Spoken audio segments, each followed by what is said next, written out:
ಮಾಜಿ ಸಚಿವ ಎಚ್.ಟಿ. ಕೃಷ್ಣಪ್ಪ ಅವರ ಮಾತು ಈಗ ನಿಜವಾಗಿದೆ.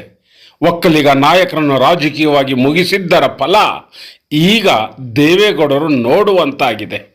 ಸಿಎಂ ಸಿದ್ದರಾಮಯ್ಯ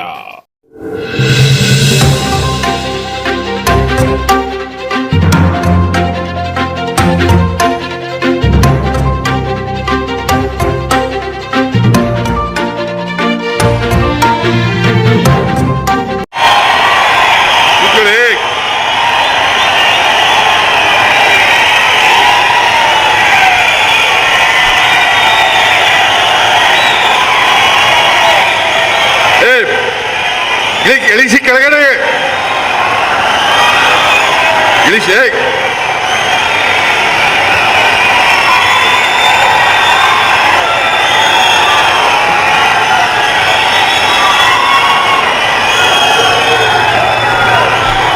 ಎಐಸಿಸಿ ಪ್ರಧಾನ ಕಾರ್ಯದರ್ಶಿಗಳಾದಂಥ ಕರ್ನಾಟಕ ರಾಜ್ಯದ ಉಸ್ತುವಾರಿಗಳು ಆದಂಥ ಶ್ರೀ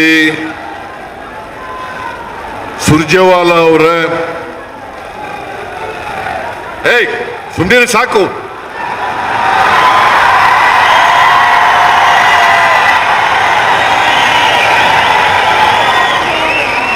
ಪ್ರದೇಶ ಕಾಂಗ್ರೆಸ್ ಸಮಿತಿಯ ಅಧ್ಯಕ್ಷರು ಉಪಮುಖ್ಯಮಂತ್ರಿಗಳು ಆದಂಥ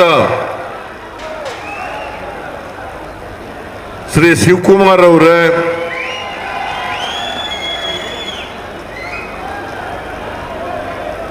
ಹಾಸನ ಜಿಲ್ಲಾ ಉಸ್ತುವಾರಿ ಸಚಿವರಾದಂಥ ರಾಜಣ್ಣ ಅವರೇ,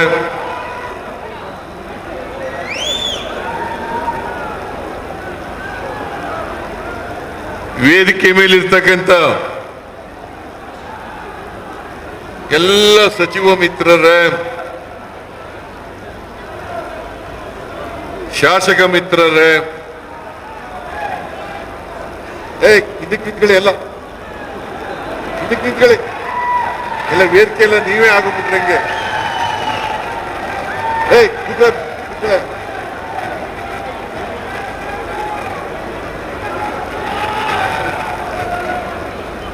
ವೇದಿಕೆ ಮೇಲಿರ್ತಕ್ಕಂಥ ಎಲ್ಲ ಶಾಸಕ ಮಿತ್ರರೇ, ಲೋಕಸಭಾ ರಾಜ್ಯಸಭಾ ಸದಸ್ಯರುಗಳೇ,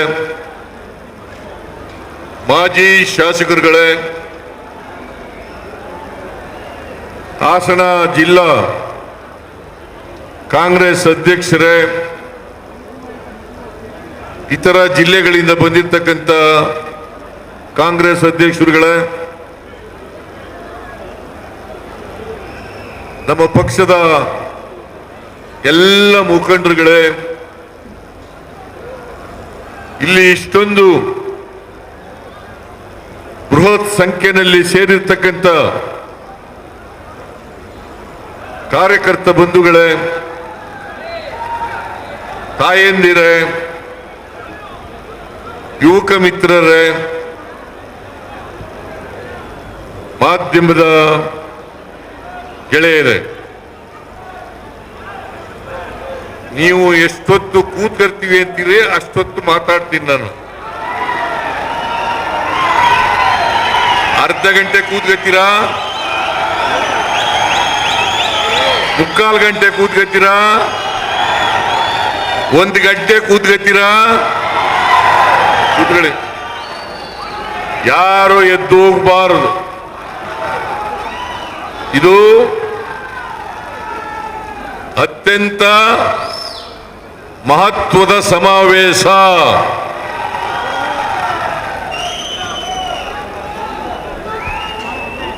ಹಾಸನದಲ್ಲಿ ಮೊದಲನೇ ಬಾರಿಗೆ ಪ್ರದೇಶ ಕಾಂಗ್ರೆಸ್ ಸಮಿತಿ ಮತ್ತು ಸ್ವಾಭಿಮಾನಿಗಳ ಒಕ್ಕೂಟ ಇದರ ಜಂಟಿ ಆಶ್ರಯದಲ್ಲಿ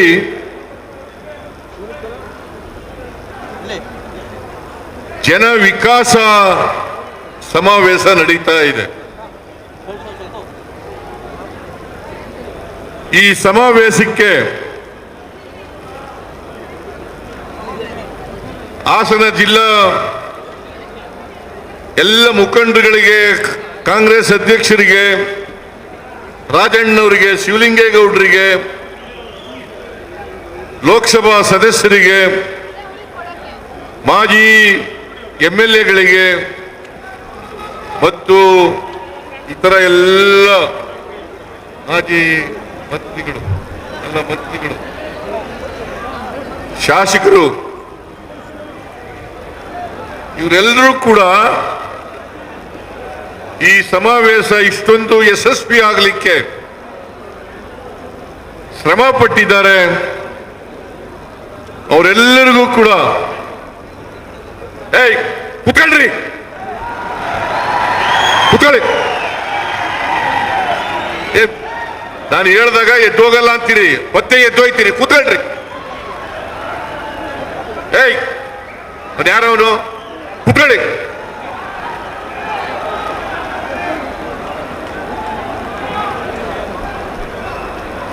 ನಾನು ಈ ಸಮಾವೇಶ ಯಶಸ್ವಿ ಆಗಲಿಕ್ಕೆ ದುಡಿದಿರ್ತಕ್ಕಂಥ ಎಲ್ಲ ಮಂತ್ರಿಗಳಿಗೆ, ಶಾಸಕ ಮಿತ್ರರಿಗೆ, ಪಕ್ಷದ ಮುಖಂಡರುಗಳಿಗೆ, ಲೋಕಸಭಾ ಸದಸ್ಯರಿಗೆ, ಮಾಜಿ ಶಾಸಕರುಗಳಿಗೆ ಎಲ್ಲರಿಗೂ ಕೂಡ ಸರ್ಕಾರದ ಪರವಾಗಿ ಮತ್ತು ಪಕ್ಷದ ಪರವಾಗಿ ಧನ್ಯವಾದಗಳನ್ನು ಹೇಳಲಿಕ್ಕೆ ಬಯಸ್ತಾ ಇದ್ದೇನೆ. ಬಹುಶಃ ನನ್ನ 40 ವರ್ಷಗಳ ರಾಜಕೀಯ ಜೀವನದಲ್ಲಿ ಹಾಸನ ಜಿಲ್ಲೆನಲ್ಲಿ ಇಷ್ಟೊಂದು ದೊಡ್ಡ ಸಮಾವೇಶ ಆಗಿರಲಿಲ್ಲ.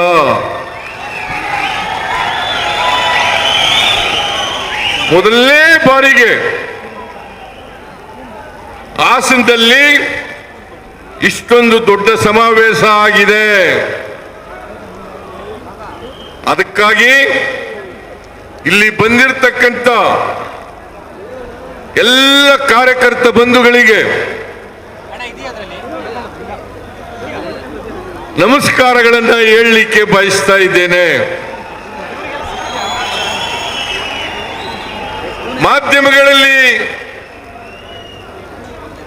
ಚರ್ಚೆ ನಡೀತಾ ಇತ್ತು, ವ್ಯಾಖ್ಯಾನ ನಡೀತಾ ಇತ್ತು. ಯಾಕೆ ಹಾಸನದಲ್ಲಿ ಈ ಸಮಾವೇಶ ಮಾಡ್ತಾ ಇದ್ದಾರೆ?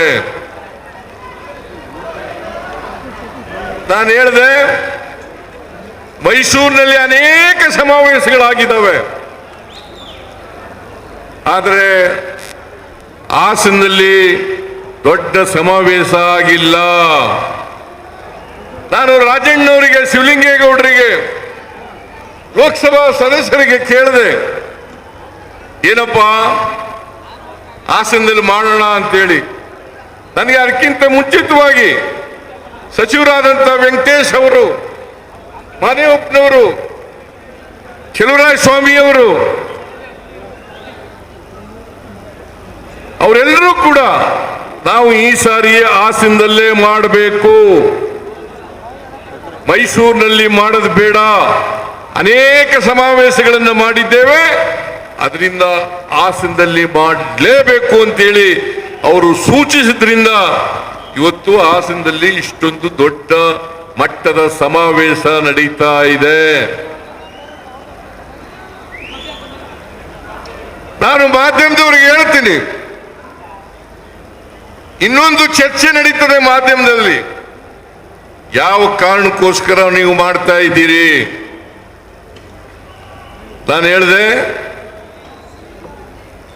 ಇದು ಬರೀ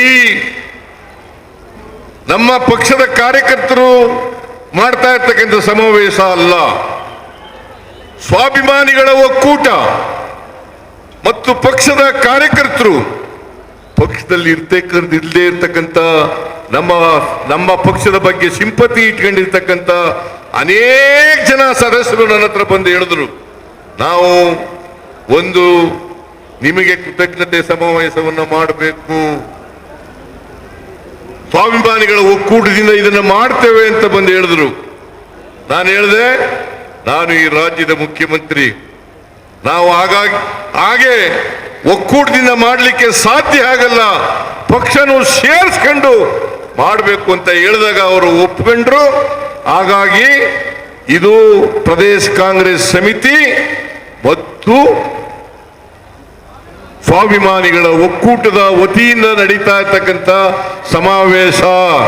ಇದರಲ್ಲಿ ಕಾಂಗ್ರೆಸ್ ಪಕ್ಷದವರು ಇಲ್ಲದೆ ಹೋದ್ರು, ಕಾಂಗ್ರೆಸ್ ಪಕ್ಷದವರು ಅಲ್ಲದೆ ಹೋದವರು ಕೂಡ ಈ ಸಮಾವೇಶದಲ್ಲಿ ಭಾಗಿಯಾಗಿದ್ದಾರೆ.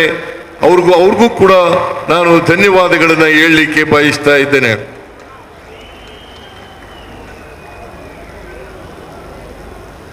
ರಾಜ್ಕುಮಾರ್ ಅವರು ಒಂದು ಮಾತು ಹೇಳ್ತಾ ಇದ್ರು, ಅದೇನಪ್ಪಾ ಅಂತಂದ್ರೆ ಅಭಿಮಾನಿ ದೇವರು ಅಂತ ಹೇಳ್ತಾ ಇದ್ರು. ಅಭಿಮಾನಿ ದೇವರು ನಮಗೆ ಮತದಾರ ಬಂಧುಗಳೇ ದೇವರು ಅಂತಕ್ಕಂಥ ಮಾತುಗಳನ್ನು ಹೇಳಲಿಕ್ಕೆ ಬಯಸ್ತಾ ಇದ್ದೆ.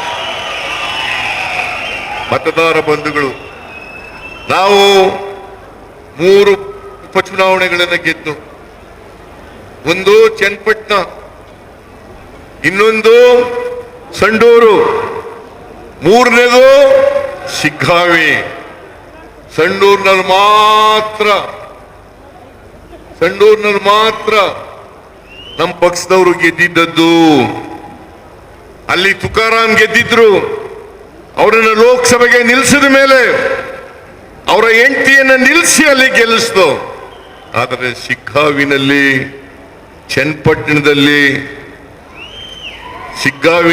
ಚನ್ನಪಟ್ಟಣದಲ್ಲಿ ನಾವು ಗೆದ್ದಿರಲಿಲ್ಲ. ಕಳೆದ ವಿಧಾನಸಭಾ ಚುನಾವಣೆಯಲ್ಲಿ ನಾವು ಗೆದ್ದಿರಲಿಲ್ಲ. ಚನ್ನಪಟ್ಟಣದಲ್ಲಿ ಈ ಜಿಲ್ಲೆಗೆ ಸೇರಿದಂತ ಮಹಾನಾಯಕ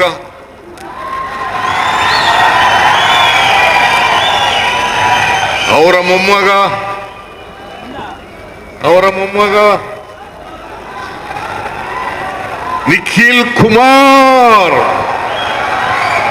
ಸ್ಪರ್ಧೆ ಮಾಡಿದ್ರು.